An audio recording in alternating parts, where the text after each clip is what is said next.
La clase de hoy se titula Fe en Dios. ¿Ustedes saben cuál es el centro de la Biblia? ¿Alguien conoce cuál es el centro de la Biblia? El centro de la Biblia es el libro de los Salmos, el Salmo 118. Antes del 118, antes de eso, hay 594 capítulos. Y después del 118 hay 594 capítulos.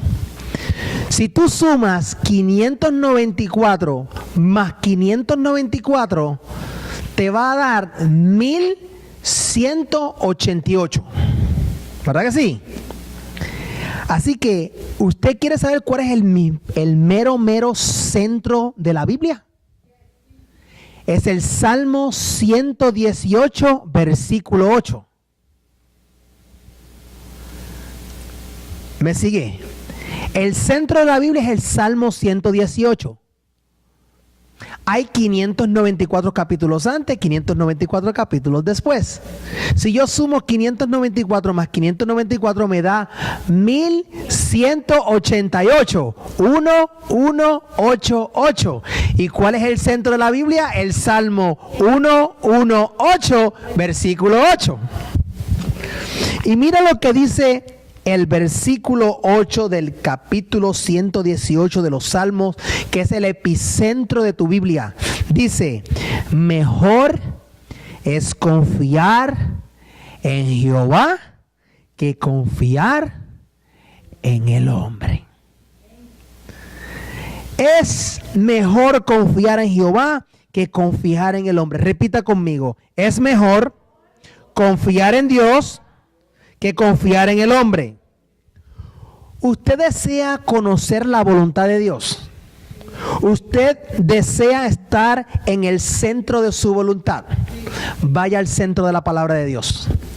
Vaya al Salmo 118, versículo 8, y ahí está la respuesta a la voluntad de Dios. Que tenemos que ¿qué? Creerle a Dios. Creerle a Dios. Confiar en Dios. Esa es la voluntad de Dios. Y eso es lo que Dios quiere que nosotros hagamos. Que confiemos y creamos en Él totalmente y en todo tiempo. Y la semana pasada nosotros aprendimos que nada a nosotros nos vale nosotros arrepentirnos, ¿verdad? Y no creer en Dios. Aprendimos en la doctrina básica que tenemos que arrepentirnos y tenemos que creer en Dios. Eso hablamos la semana pasada. Y yo quiero abarcar un poquito en el libro de los Hebreos, en algo que leímos la semana pasada. Quiero abarcar un poquito más en eso, porque hay un concepto equivocado en lo que es la leche espiritual y lo que es el alimento sólido. Las doctrinas por ahí dicen que la leche espiritual, el pensamiento es que la leche espiritual es solamente para los inconversos. La leche espiritual es solamente para ustedes. Y el alimento sólido es para aquellos que llevan mucho tiempo en el Evangelio. Y eso es una doctrina equivocada, una doctrina errónea. Eso no es cierto. Y te lo dije la semana pasada. La Biblia dice, inclusive en 1 de Pedro capítulo 2, versículo 2, dice que nosotros debemos de desear, nosotros debemos de anhelar la leche espiritual, porque la leche espiritual es la que nos hace crecer. Entonces, desear la leche espiritual no es de nuevos inconversos. La leche espiritual debe ser, el deseo de la leche espiritual debe siempre ser el deseo de cada uno de nosotros como discípulos y cristianos. Porque no es cuestión de que si eres nuevo o no nuevo. Eso no es la cuestión, ¿verdad? Así que yo quiero, ¿verdad?, que usted repita conmigo: somos odres nuevos para aprender algo nuevo. La Biblia me da sorpresas, sorpresas me da la Biblia. Ok, váyase conmigo al libro de Hebreos. Vamos a empezar con el capítulo 5 y el versículo 11, que lo mencionamos la semana pasada. Vamos a entrar un poquito más en detalle antes de entrar a lo que es la fe en Dios. Dice Hebreos capítulo 5 versículo 11 dice: acerca de esto tenemos mucho que decir y difícil de explicar, por cuanto os habéis hecho tardos para oír. Diga, tardos para oír.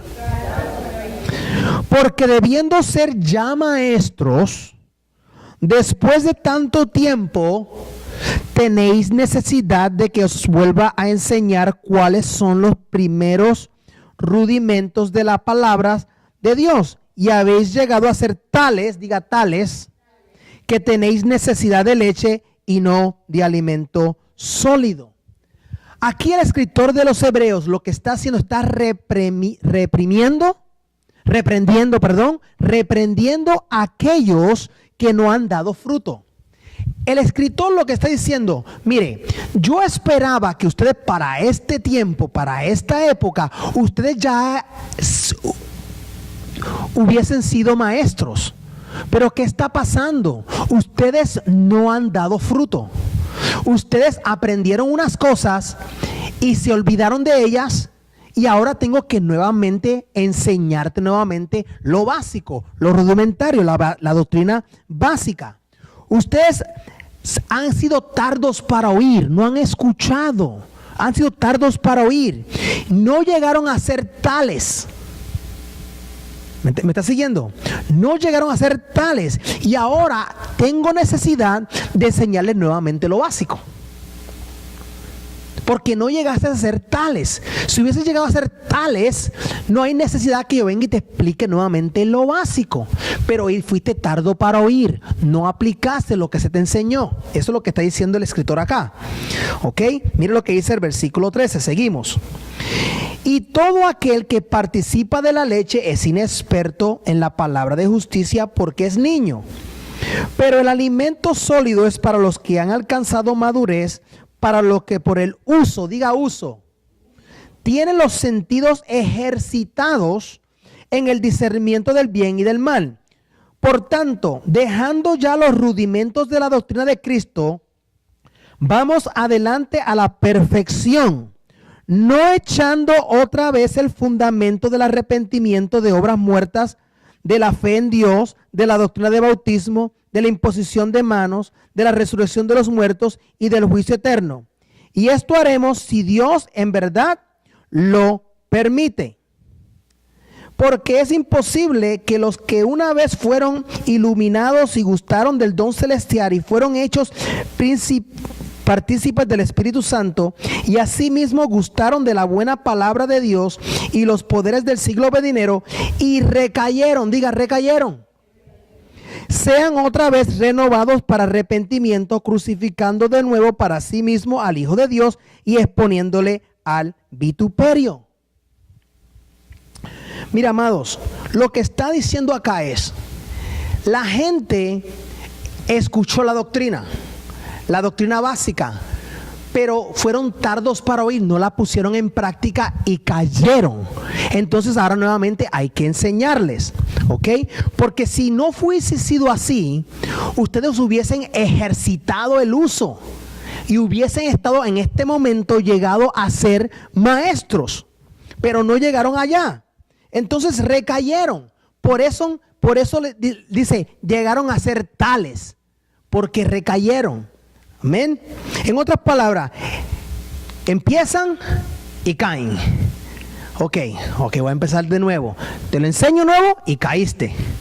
Te lo enseño nuevo y caíste. Caliente un día, frío al otro. Caliente un día y frío al otro. Todas aquellas personas que reciben los rudimentos y de un momento tarde a otro se separan, se apartan de Dios, cuando regresan nuevamente a la iglesia, tienen que aprender ¿qué? Los rudimentos, tienen que empezar de nuevo.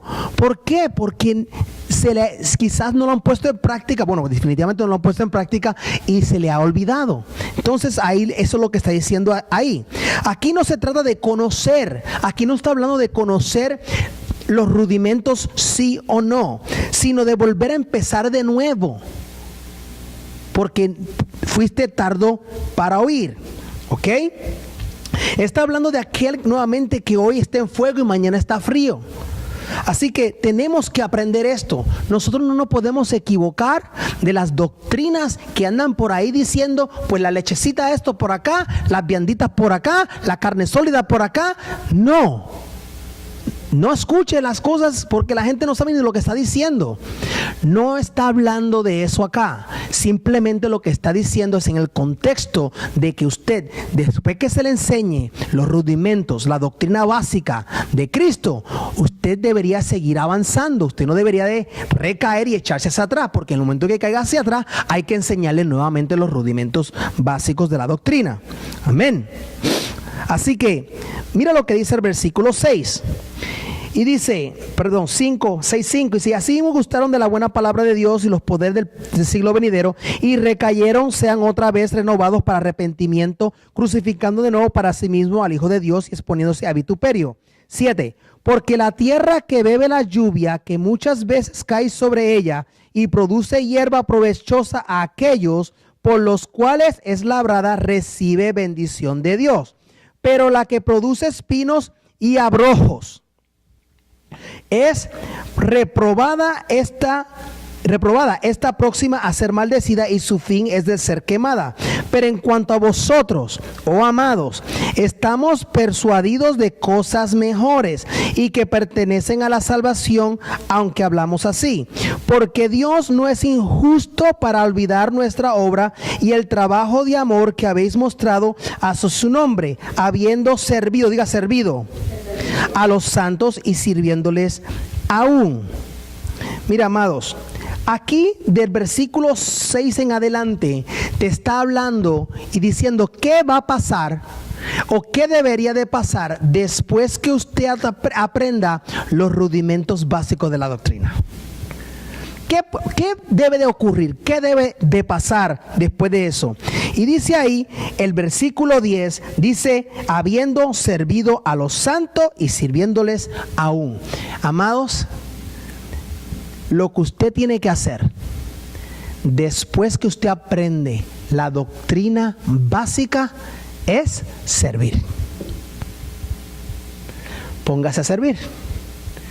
Aquí le estamos enseñando, usted está en el primer nivel, ¿verdad? Y va a aprender a qué, los rudimentos básicos. Está aprendiendo lo básico. ¿Qué usted cree que usted tiene que hacer en el momento que usted termine este primer nivel? Servir, vaya a servir. Eso es lo que usted tiene que hacer, ir a servir. Y mira lo que dice el versículo 11.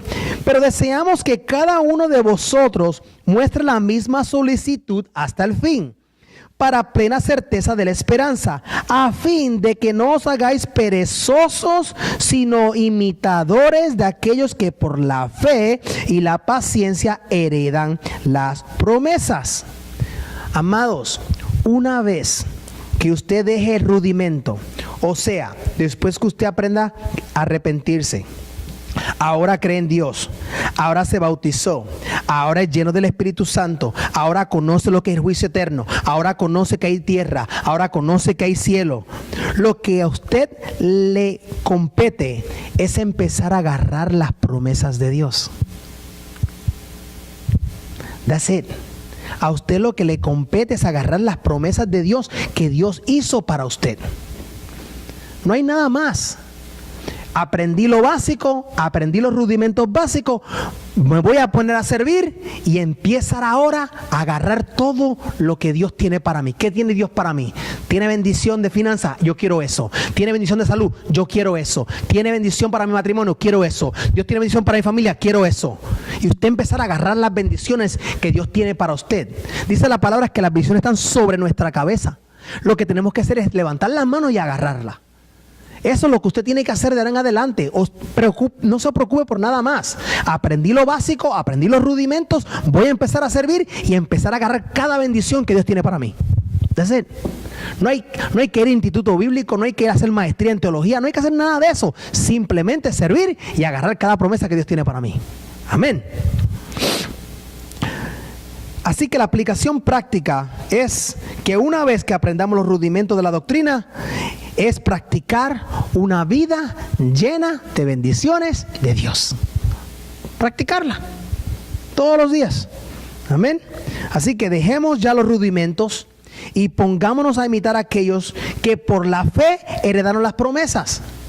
Ya aprendimos los rudimentos, pues entonces vamos ahora a vivir la vida como la vivió Abraham.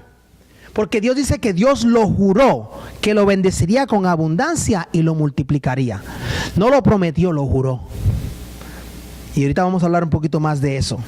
Así que lo que Dios quiere, iglesia, es que una vez la iglesia del Señor aprenda los rudimentos básicos de la doctrina de Dios, que marche a multiplicar esta generación de cristianos llenos de bendiciones. Que salgamos a enseñar a la gente. Amado, tú lo que tienes que aprender es los rudimentos. Después que tú aprendas lo básico, empieza a agarrar cada bendición que Dios tiene para ti y empezarnos a multiplicarnos en otros de la misma manera. Eso es lo que estamos llamados a hacer. Amén. Porque a todas las generaciones Dios las bendijo y las multiplicó. Dios bendijo a Abraham y lo multiplicó. Dios bendijo a Moisés y lo multiplicó. Dios bendijo a Isaac y lo multiplicó. Dios bendijo a Jacob y lo multiplicó. Dios bendijo a Josué y lo multiplicó. Y esta iglesia, la iglesia Vida Abundante, también será bendecida y también será multiplicada. Amén. Seguimos. En el 15. En el 13, por favor. Porque cuando Dios hizo la promesa a Abraham, no pudiendo jurar por otro mayor, juró por sí mismo, diciendo: de cierto te bendeciré con abundancia y te multiplicaré grandemente. Y habiendo esperado con paciencia, alcanzó la promesa. Porque los hombres ciertamente juran por uno mayor que ellos, y para ellos el fin de toda controversia es el juramento de confirmación. Por lo cual, miren lo que hizo Dios. Queriendo Dios mostrar más abundantemente a los herederos de la promesa la inmutabilidad de su consejo, interpuso juramento, para que por dos cosas inmutables en las cuales es imposible que Dios mienta, tengamos un fortísimo consuelo los que hemos acudido para sí mismos de la esperanza puesta delante de nosotros. Amados, Dios lo juró. Dios no lo prometió. Dios juró bendecirte y multiplicarte. ¿Usted se imagina que Dios ahora mismo baje del cielo y venga donde usted y te diga: te voy a bendecir, te voy a multiplicar? ¿Sabes qué? Yo juro bendecirte y multiplicarte. ¿Y tú sabes lo que hacen la mayoría de los cristianos? Eso no puede ser de Dios.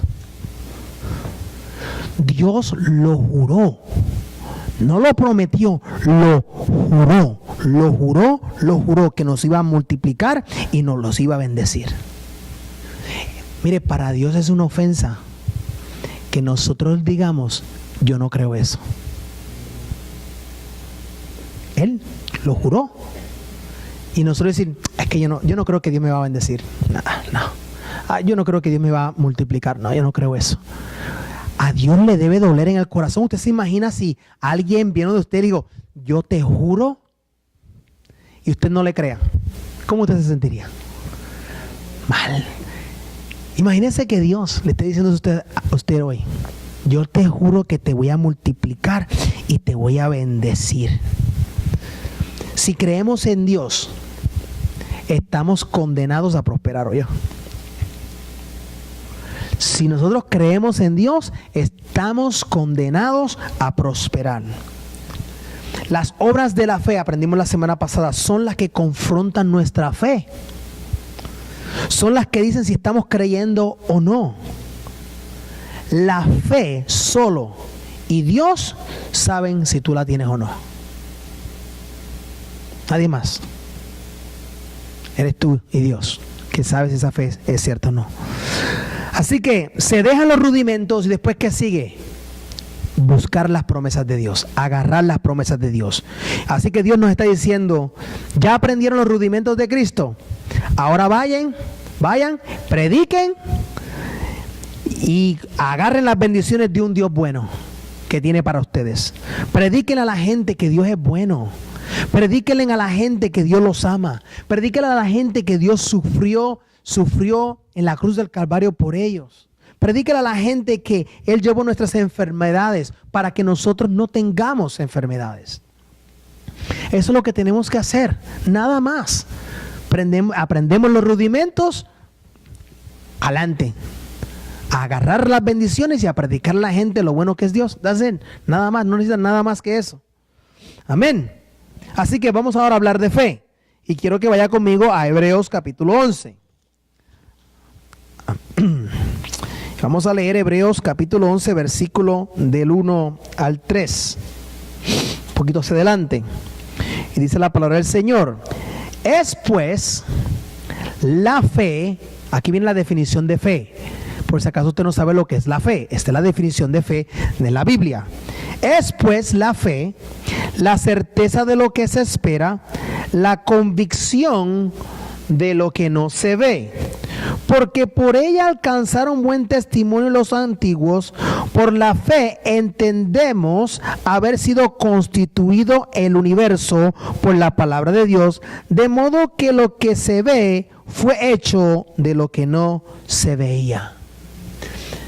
La fe es certeza, no es lavada de coco. La fe es certeza. Certeza de lo que se espera, de lo que no se tiene, de lo que se está esperando. ¿Está conmigo? Tengo la seguridad de que yo voy a tener algo que yo espero tener. Yo tengo la seguridad que voy a tener algo que todavía no tengo en la mano, pero estoy esperando tener. Es tener esa seguridad. Es la realidad de lo no visible y de lo no tangible. Usted no lo tiene en la mano, pero usted lo ve. Yo lo veo. Ya veo la casa, ya veo el carro, ya veo a mis hijos, ya veo a mi esposo, ya veo a mi esposa, ya veo a mis hijos convertidos, ya veo viéndome a mí predicando, ya me veo en las naciones, ya me veo. Todavía no está hecho, pero ya te ves. Eso es fe. Y la fe, amados, no es una imaginación. La fe no es una imaginación. La fe solo reconoce la realidad declarada por la palabra de Dios, aunque no lo vea. Lo repito nuevamente, la fe no es una imaginación. La fe solo reconoce una realidad declarada por la palabra de Dios, aunque usted no la vea. Mira, amados, la fe siempre nos va a llevar a nosotros adelante. La fe siempre nos va a llevar a nosotros de gloria en gloria. La fe siempre nos va a llevar a nosotros de triunfo en triunfo. Es la fe, únicamente la fe.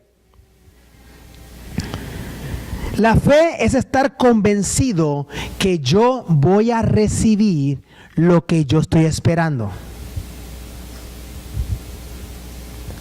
Por ejemplo, aquí quizás tengamos una situación financiera, estemos en una crisis financiera. Y en esta vida, amados, quiero decirle que vamos a pasar momentos de escasez. Vamos a pasar momentos difíciles. Pablo lo dijo, te lo leí hoy en Filipenses. Pablo dijo, yo he tenido momentos de abundancia. Yo también he tenido momentos de escasez. Pero en esos momentos de abundancia y en esos momentos de escasez, yo he aprendido, dice Pablo. Así que tenemos que aprender de esos momentos. Y hay momentos así para que nos enseñen a nosotros a vivir, para que nos enseñen a nosotros a tener paciencia, para que nos enseñen a nosotros a tener fe y creer en Dios. Ahora, si nosotros nos enfocamos en la situación, en este caso de escasez, entonces te pregunto, ¿dónde está tu fe? Porque te estás enfocando en la situación, te estás enfocando en la escasez. ¿Dónde está tu fe? Porque la fe no es la certeza de lo que se espera. Yo espero ser prosperado. Yo espero tener. No lo veo, pero yo sé que va a venir. Entonces tenemos que actuar en fe. O estamos enfocados en lo que ha de venir, ¿verdad? Marcos 11:24 Dice, por tanto os digo que todo lo que pidiereis orando, creed que lo recibiréis y os vendrá. Mira, amados, la fe, eso que está ahí en el versículo 1, no es una definición de la fe, es una práctica de la fe. Tú no lo puedes dejar simplemente en definición. Bueno, es la certeza de lo que se espera, la convicción de lo que no se ve. No, hay que practicarla. La fe se practica. La fe es un estilo de vida que nosotros tenemos que tener. Así que repita conmigo: fe es la certeza que habré de recibir de lo que pedí. Así que, amados, no puede vivir una vida de fe sin pedir. No puedes vivir una vida de fe si no pides. Si tú eres una de esas personas, yo no le voy a pedir a Dios porque Dios sabe todo lo que yo deseo, entonces no vives una vida de fe. Porque ahí dice en Marcos capítulo 11, 24, dice, por tanto os digo que todo lo que pidas orando, creed que lo recibirás y os vendrá. El pedir, amados, el pedir a Dios es lo que nos hace a nosotros conectarnos, pegarnos y depender de Dios. Cuando tú pides a Dios, te está obligando, te está llevando ¿a qué? A irte a la presencia de Dios y pedirle a Dios. No importa si lo haces en tu cuarto, no importa si lo haces en tu cuarto, en el carro, en la oficina, en el trabajo, no importa. La actitud de pedirle a Dios te va a llevar a ti a conectarte con Dios. Porque es que si yo te voy a pedir algo a ti, yo tengo que ir a donde ti. No lo voy a pedir así en el aire, déjame ver si Elena me presta tal cosa o... No, yo tengo que ir a la presencia de la persona y pedirlo. Así que el pedirle a Dios nos conecta, nos pega, nos hace ir a la presencia de Dios a hablar con Él. Y la fe, como te dije, es nuestro estilo de vida. Efesios capítulo 2, versículo 8 y 9 dice que por ella somos salvos. La gracia tiene poder. La gracia nos salva, basada en Efesios 2:8. La gracia nos salva, pero es por medio de la fe. La gracia, amados, no funciona sin fe. La gracia no funciona sin fe. Así que la fe es la base de la gracia. También dice en Habacuc capítulo 2, versículo 4, dice, por ella vivimos todos los días, mas el justo por su fe vivirá. Por su fe vivirá. Nosotros vivimos todos los días en fe. Nosotros tenemos, dice la palabra, andamos por fe y no por... Andamos por fe y no por vista. Nosotros andamos por fe y no por vista. ¿Por qué entonces sacamos conclusiones de las cosas que nosotros vemos? Ejemplo. El piloto está en un avión y está volando el avión a altas alturas y de momento viene una tormenta y todo se pone oscuro. Nubes negras. El piloto no ve nada, absolutamente nada. Pero el piloto tiene que aterrizar ese avión en la pista de aterrizaje. ¿Cómo lo hace? El piloto, ¿verdad?, se guía por los instrumentos que tiene al frente y por la voz que escucha a través de sus audífonos, que es la voz del controlador de tráfico. Él no ve nada, absolutamente nada. Él simplemente se deja guiar por lo que los instrumentos dicen y por la que la voz que está ahí le dice. Y así mismo debe ser nuestra vida. Nosotros no caminamos por vista, sino por fe. Por fe. Él es obediente. El piloto es obediente a lo que escucha. Porque si el piloto no es obediente a lo que está escuchando y no es obediente a los instrumentos que está viendo, ese avión se va a estrellar. lo estrella. Y así también nosotros tenemos que ser en la vida. Nosotros en la vida tenemos que caminar por fe. No podemos caminar por las cosas que nosotros estamos viendo. Porque si nos dejamos llevar por las cosas que nosotros estamos viendo, nos vamos a estrellar. Tenemos que escuchar la voz de Dios. Tenemos que dejarnos guiar por el instrumento que Dios nos ha dejado aquí, que se llama la palabra de Dios. Y muchas veces en nuestra vida dejamos que lo que vemos y de lo que oímos de los hombres y de la gente generen influencia hasta en nuestro estado de ánimo. Nosotros dejamos que la gente decida cómo nosotros nos vamos a sentir en el día de hoy. ¿Por qué yo voy a dejar que fulano, lo que dice fulano o lo que dice perencejo me afecte mi estado de ánimo? Entonces me estoy dejando llevar por los sentidos. Yo no me puedo dejar llevar por los sentidos. Yo me tengo que dejar llevar por la voz de Dios. Así que nosotros no nos podemos mover de la creencia en Dios. Tenemos que creer en Dios. Dios juró bendecirnos y tenemos que creerlo. Créelo que Dios te quiere bendecir. Nuestro estilo de vida es que ya no caminamos por vista, sino caminamos de ahora adelante por fe. Yo tengo esto acá. Aquí está ¿qué dice ahí?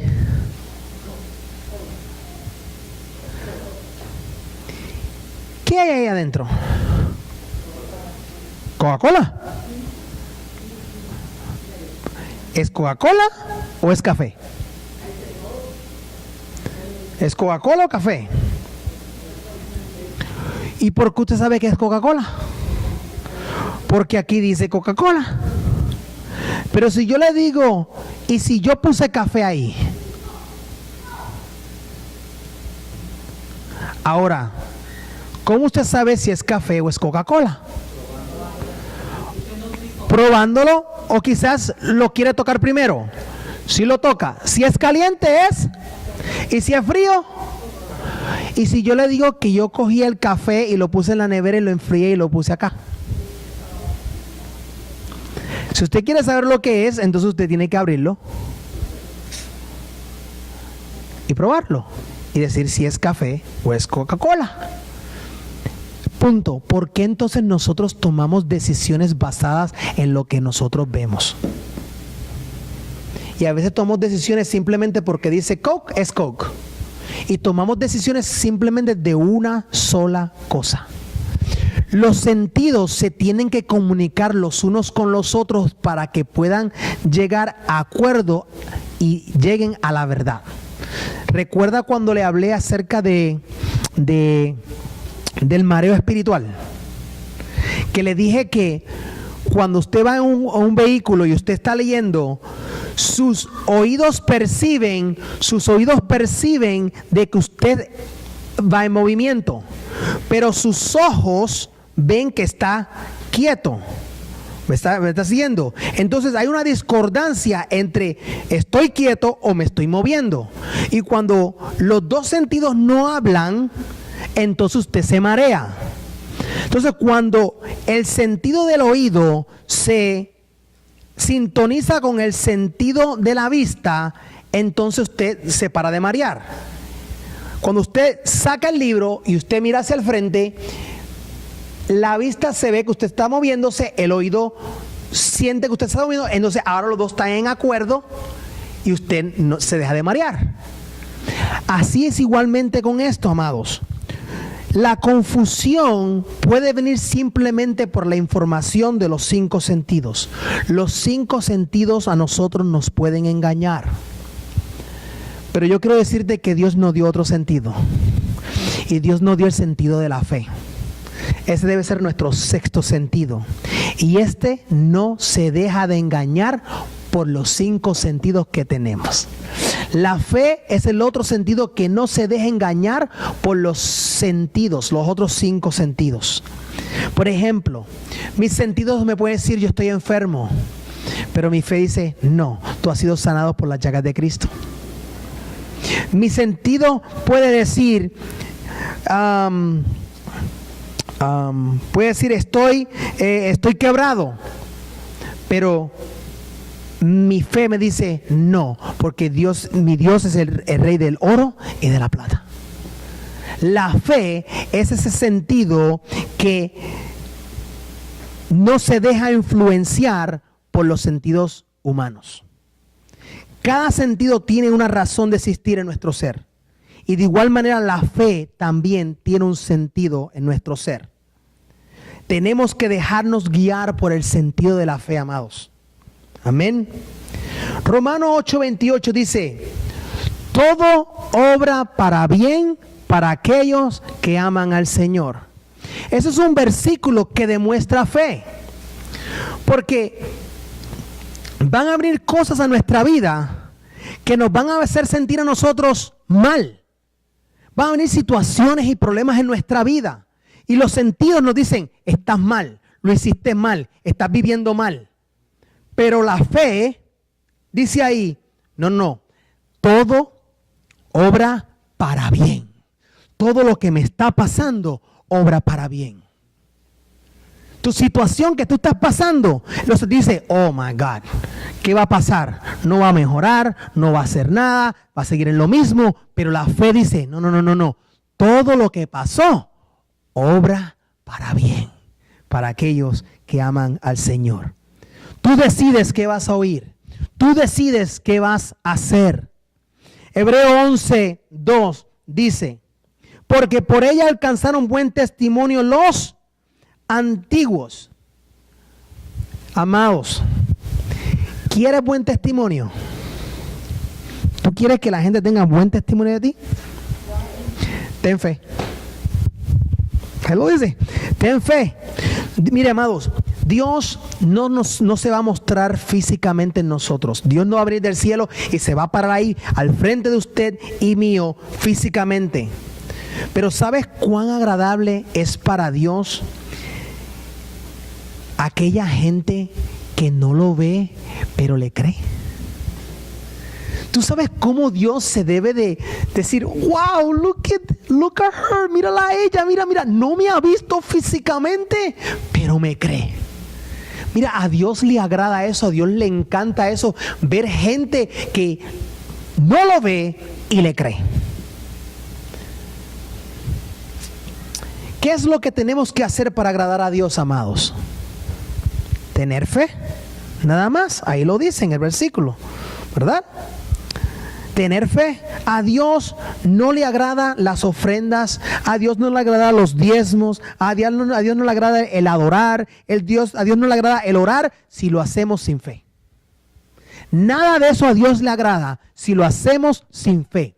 Toda oración, toda adoración, todo diezmo, toda ofrenda, todo lo que hagamos para el Señor lo tenemos que hacer en fe, porque la fe es lo que agrada a Dios. La fe es el sello de garantía de lo que vamos a hacer. A Dios le va a agradar.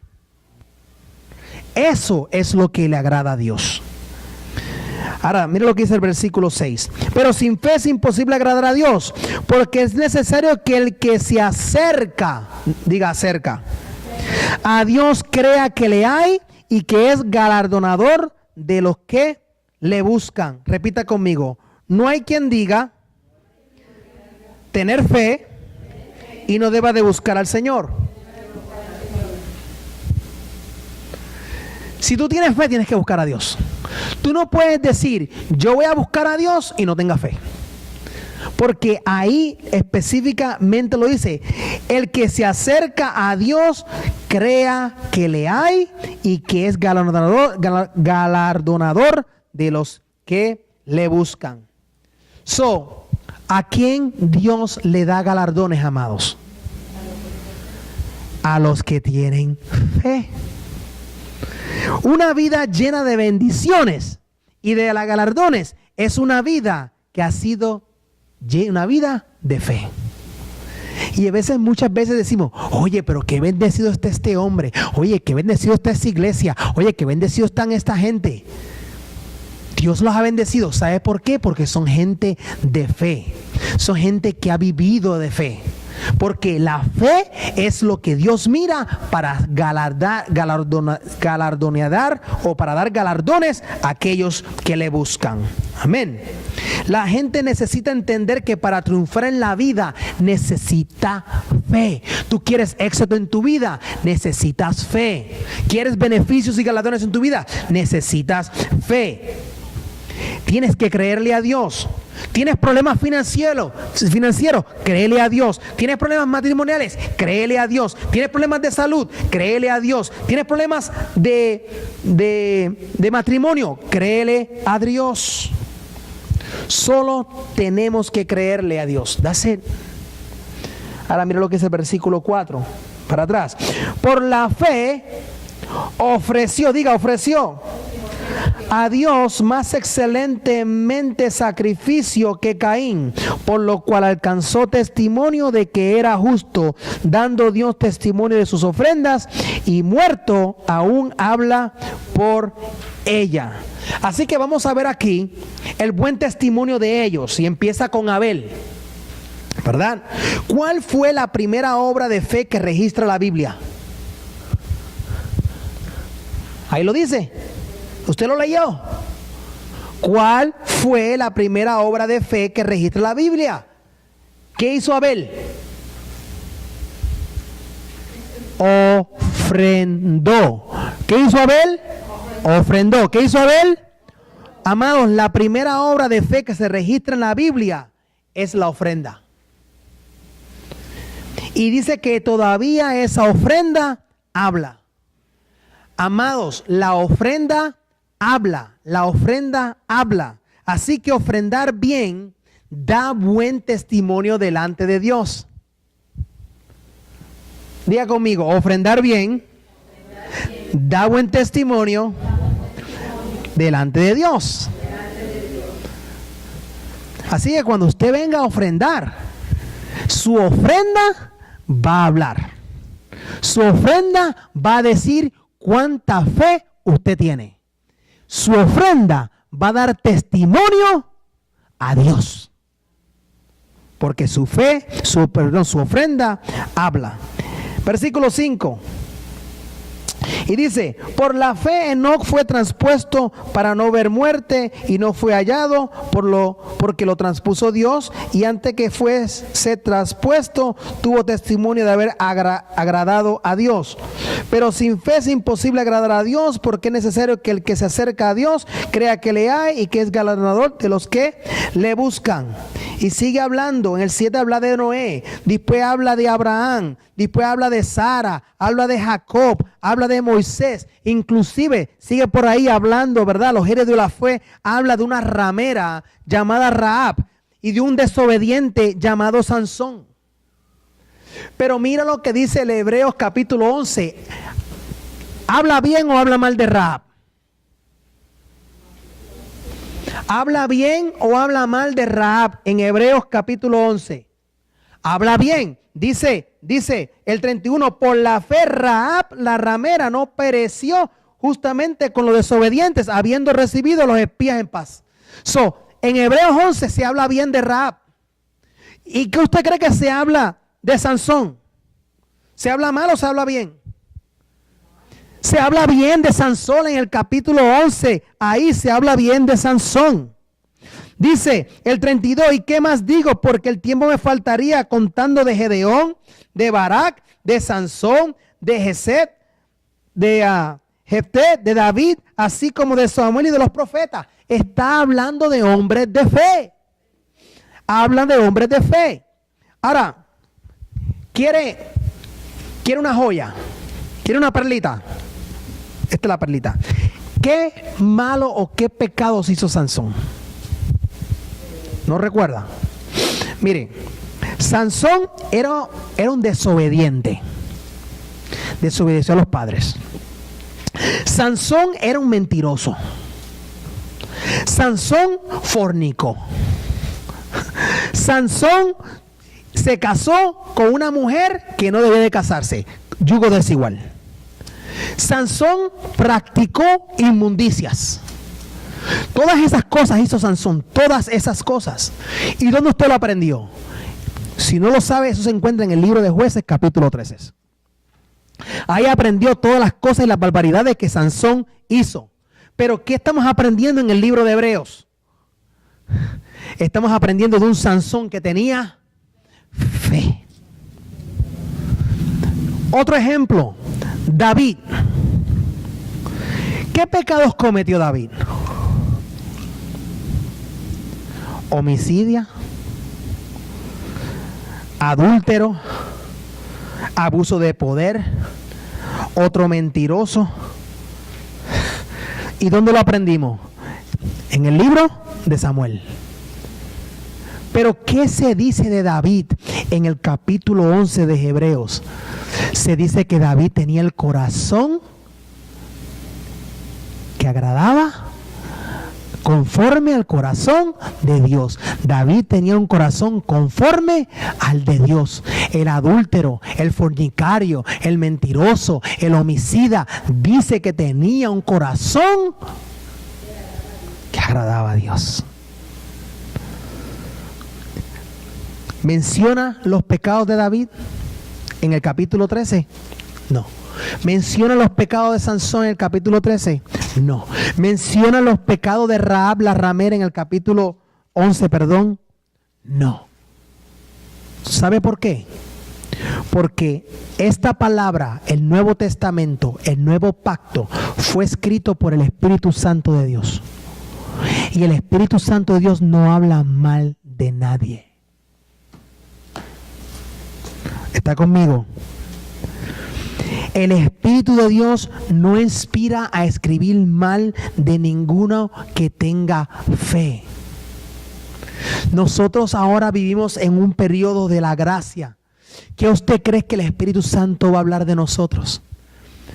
Siempre y cuando nosotros tengamos fe, el Espíritu Santo lo que quiere es hablarte las maravillas de ti. No quiere hablar mal. Mira cómo mira Dios la fe. En el nuevo pacto dio por inválido lo antiguo y la caridad vino a cubrir la falta de aquellos. Mira, amados, nosotros vivimos en un periodo de gracia y el amor, la caridad, la misericordia de Dios cubre todas las faltas que nosotros podamos tener. A Dios no le interesa si hiciste algo mal, a Dios no le importa, siempre y cuando tú tengas fe. Eso es lo que le importa a Dios, que tengas fe, que le agrades, se lo enseñé. Sansón, Rahab, David, todo lo que hicieron, pero Dios los menciona como héroes de la fe. ¿Tú crees que Dios habla mal de ti? Dios está buscando ver en ti fe, amados y amadas. Fe es lo que está buscando. Sansón había hecho lo malo, pero Sansón le creyó a Dios por un perdón y le pidió a Dios: Dios, dame la fuerza, dame la unción para derrotar a estos enemigos.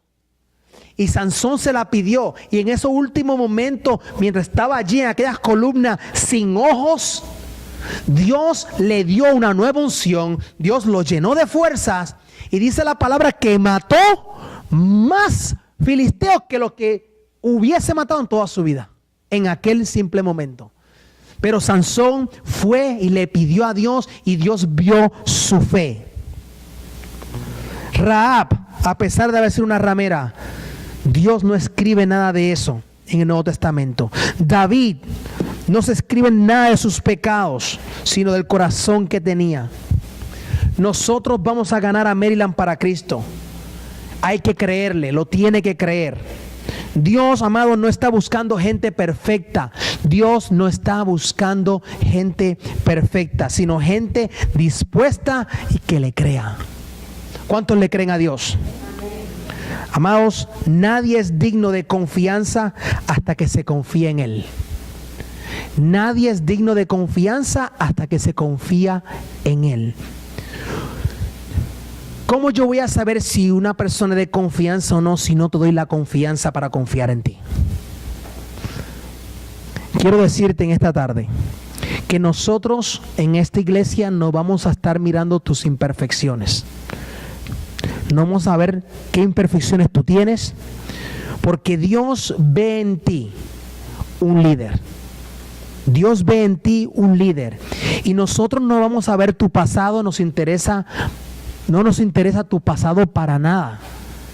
Porque estamos viendo o queremos ver lo que Dios, lo que Cristo Jesús tiene para ti en un futuro. Eso es lo que queremos ver. No nos importa qué hiciste en tu pasado, que si fuiste malo, que estuviste en la cárcel, no estuviste en la cárcel, si te casaste 3 veces, 4 veces, te divorciaste, te casaste, que viviste una vida de oscuridad. No nos interesa nada de eso. A nosotros nos interesa ver cómo tú te vas a seguir desarrollando hacia el futuro. Y para concluir hoy, amados, la fe agrada a Dios. Diga, la fe agrada a Dios. Ahora te voy a decir lo que no le agrada a Dios. Romanos 14:23 dice lo siguiente: pero el que duda acerca de lo que come ya se ha condenado, porque no lo hace por convicción, y todo lo que no se hace por convicción es pecado. Amado, no le ponga atención al contexto de comer. Mira el principio. El principio es que todo lo que yo hago, si no lo hago con fe, no le agrada a Dios. Ese es el contexto que quiere decir acá. Si todo lo que yo voy a hacer no lo hago en fe, eso no le va a agradar a Dios. Así que todo lo que hagamos, hagámoslo en fe. ¿Cómo usted y yo tenemos que vivir? En fe. Entonces lo que es de fe es de santos. Lo que es de fe es de santos. Entonces una vida de fe es una vida de santidad. Entonces cuando alguien le diga, ¿quiere vivir una vida de santidad? Sí, yo quiero vivir una vida de santidad. Pues entonces vive en fe. That's it. Mira qué simple y sencillo. Y creemos, hay que vivir una vida de santidad, hay que vivir con trajes hasta acá abajo, hasta los tobillos, no se puede uno maquillar, uno tiene que andar con la Biblia aquí debajo. Eso es santidad. No, eso no es santidad. Santidad es vivir una vida de fe, punto, y se acabó. Nada más. Eso es vivir de fe, de santidad. Y mira lo que dice Hebreos 10:38. Dice, pero el justo vivirá por la fe, y si vuelve atrás, no será de mi agrado. Entonces, yo soy salvo por fe y no por obras. Amén. Cierra sus ojitos ahí donde está. Amado Padre Celestial, te doy gracias, Señor, en este día, mi Dios. Te damos gracias, Señor Padre, por tu palabra, Señor Padre, por esta palabra, Señor Padre, de fe que tú tienes, Señor Padre, para tus hijos. Padre, en esta hora, Señor Padre, declaramos en el nombre poderoso de tu amado Jesús, que tú, mi Dios, Señor Padre, das más y más y más fe. Padre, que salgamos de este lugar sabiendo, Señor Padre, que tenemos que vivir por fe y no por vista, Señor. Que salgamos, Señor Padre, con la certeza, Señor Padre, de lo que, la seguridad de que ya tenemos, Señor Padre, lo que todavía no hemos visto y tenemos palpable en nuestras manos, Señor. Padre, declaro en el nombre poderoso de Jesús que la fe de cada uno de estos tus hijos y tus hijas, Señor Padre, se aumenta cada día más y más y más y más, Señor Padre. Padre, que te vamos a agradar, Señor Padre, en todo lo que hagamos, Señor Padre, te vamos a agradar, porque la fe es lo que te agrada, Señor. En el nombre de Jesús te lo pedimos, Señor Padre. Gracias, mi Dios. Amén y amén.